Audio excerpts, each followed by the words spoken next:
الحمد لله رب العالمين والصلاة والسلام على رسوله الكريم وعلى آله وصحبه أجمعين أما بعد وعن جابر رضي الله عنه أن رسول الله صلى الله عليه وسلم قال رحم الله رجلا سمحا إذا باع وإذا اشترى وإذا اقتضى رواه البخاري كتاب البيوع۔ محترم و معزز سامعین، یہ خرید و فروخت لین دین ہماری زندگی کا ایک حصہ ہے۔ ہم میں سے ہر ایک شخص روزانہ کوئی نہ کوئی چیز خریدتے تو ضرور ہے، بیچتے یا نہ بیچتے ہو لیکن خریدتے تو ہم ضرور ہیں۔ لہذا اسلام نے بیچنے اور خریدنے کا ایک اصول بیان فرمایا ہے اور ہم میں سے ہر ایک شخص کو اس کو جاننا چاہیے۔ ایسے بھی یہ سب روایتیں بہت کم بیان ہوتے ہیں درس و دروس کے اندر۔ تو آپ کے سامنے صحیح بخاری کتاب البیوع کی ایک بہت ہی پیاری سی روایت پڑھی گئی ہے۔ حدیث کا ترجمہ دیکھتے ہیں اور جو کچھ بھی اس سے مفہوم اخذ ہوتا ہے انشاءاللہ مختصر طور پر آپ لوگوں کے سامنے رکھنے کی کوشش کروں گا۔ راوی حدیث حضرت جابر بن عبداللہ رضی اللہ تعالی عنہ ہے۔ وہ کہتے ہیں کہ اللہ کے نبی صلی اللہ علیہ وسلم نے فرمایا کہ رحم اللہ رجلا سمحا، کہ اللہ تعالیٰ اس شخص پر رحم فرمائے جو اذا باع، جو بیچتے وقت، و اذا اشترا، اور جو خریدتے وقت، و اذا اقتضى، اور قرض کا مطالبہ کرتے وقت، قرض کا وصولی کرتے وقت کیا کرتے ہیں؟ نرمی اختیار کرتے ہیں۔ اللہ تعالیٰ اس پر کیا کرے؟ رحم اپنا نازل کرے۔ یہ اللہ کے نبی صلی اللہ علیہ وسلم نے دعائیہ کلمات کے ذریعے سے ایک مسلمان کو ان تمام چیزوں کے ذریعے سے ترغیب دلائی ہے۔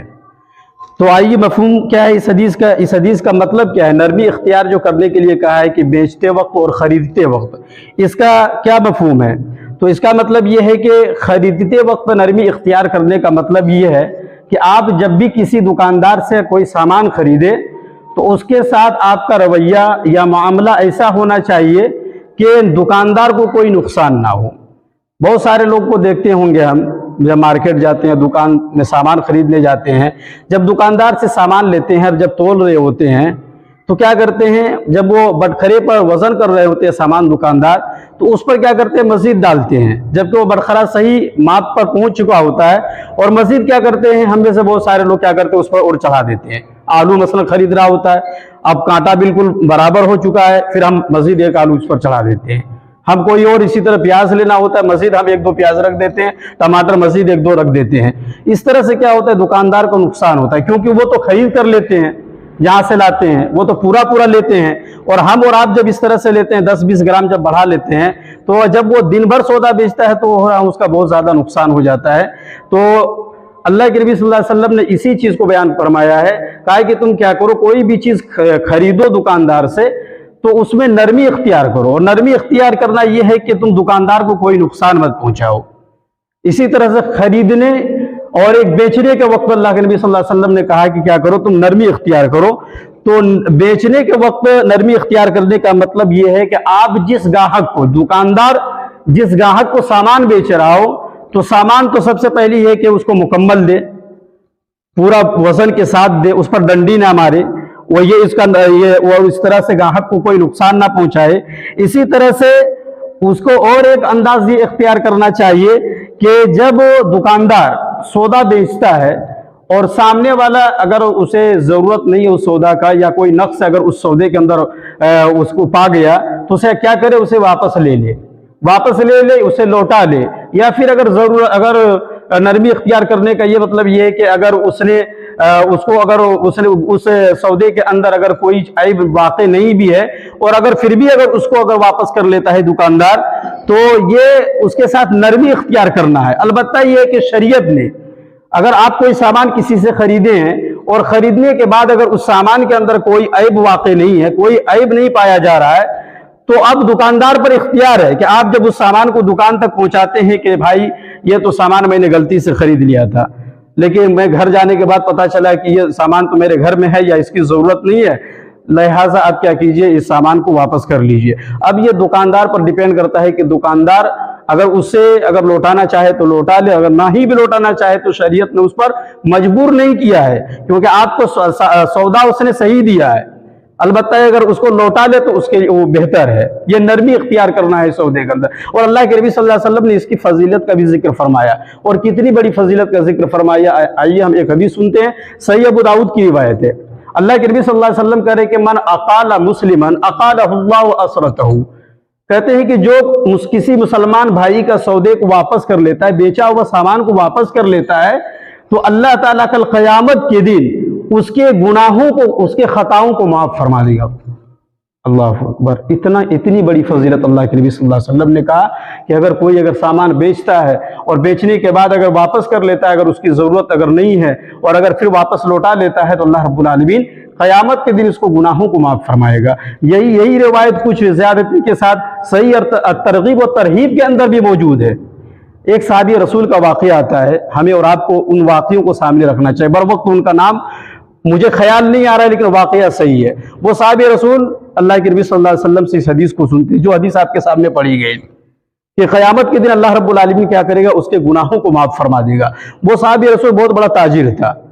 وہ اللہ کے نبی صلی اللہ علیہ وسلم سے جیسے بھی اس حدیث کو تجارت کے اس واپس لینے کے تعلق سے اس فضیلت کو سنتے ہیں, وہ اپنی تجارت کو بند کر دیتے ہیں. ایک دکان لے کر وہ کیا کرتے بیٹھ جاتے ہیں, دکان دے کر بیٹھ جاتے ہیں. مہینہ 6 مہینہ اس طرح گزرتا ہے کہ وہ سامان بیچ رہا ہے, کوئی تو اس کے پاس جو بھی سامان لے کر جا رہا ہے اس کے پاس سے کوئی بھی شخص اس کے وہ دوبارہ لوٹ کر نہیں آ رہا ہے سامان کو لوٹانے کے لیے. جبکہ اس کی خواہش یہ تھی کہ میں جو دکان میں سامان بیچوں اور کوئی شخص مجھے آ کر واپس کرے اور میں اس کو رکھ لوں, بالکل نرمی کے ساتھ رکھ لوں, بہترین انداز میں رکھ لوں, اور اللہ رب العالمین مجھ کو اس کی فضیلت کل قیامت کے دن دے گا. کہتا ہے کہ وہ اسے 2-4 مہینہ 6 مہینہ گزر جاتا ہے, کوئی بھی بندہ اب تک واپس کرنے کے لیے اس کے پاس سامان نہیں پہنچتا ہے. کہتے ہیں کہ ایسے ہی اچانک ایک شخص اس کی دکان پر نمودار ہوتا ہے. وہ شخص کہتا ہے میں نے آپ کے پاس سے یہ سامان لے گیا تھا, لیکن مجھے اس کی ضرورت نہیں, آپ اسے واپس کر لیجئے.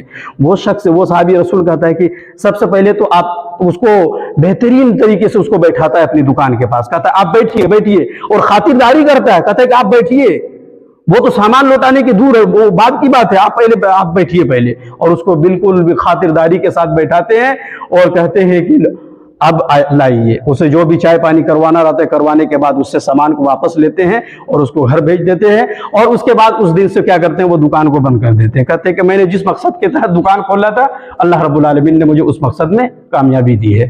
یہ تھے صحابی رسول. اور ہم لوگ کیا کرتے ہیں, بہت سارے لوگ نہیں جانتے, جھڑک دیتے ہیں. حالانکہ وہ اس پر اختیار ہے, شریعت نے کوئی مجبور نہیں کیا ہے کہ اگر اس نے صحیح سامان دیا, اگر کوئی عیب نہیں ہے تو لوٹائے, واپس کر لے.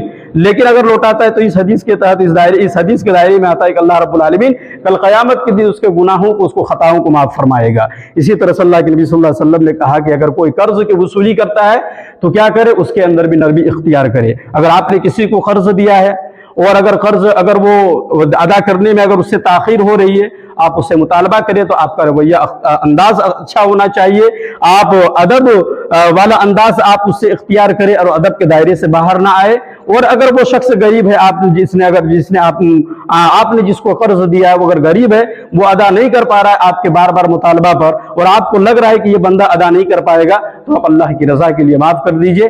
یقیناً اللہ رب العالمین اس کا پائی کا بدلہ کل قیامت کے دن آپ کو دے گا. یہ اللہ کے نبی صلی اللہ علیہ وسلم نے بہت بڑی بات اس حدیث کے اندر ذکر فرمایا. لہٰذا ضرورت ہے کہ ہم کیا کرتے ہیں, ہماری زندگی کا یہ ایک حصہ ہے کہ ہم کیا کرتے ہیں, سامان خریدتے ہیں, سامان بیچتے ہیں, اور اسی طرح سے لین دین ہوتا ہے سماج اور معاشرے میں ہمارے بھائیوں کے ساتھ, اپنے پڑوسیوں کے ساتھ. لہٰذا ان تمام آداب کو ملحوظ خاطر رکھے. اللہ رب العالمین ہم سب کو اس کی توفیق عطا فرمائے. اللہ رب العالمین ہم سب کو جب تک رکھے ایمان و اسلام کی حالت میں رکھے, اور جب ہمارا خاتمہ ہو ایمان بالخیر پر ہو. آمین. تقبل یا رب العالمین. وآخر دعوانا الحمدللہ رب العالمین. والسلام علیکم ورحمۃ اللہ وبرکاتہ.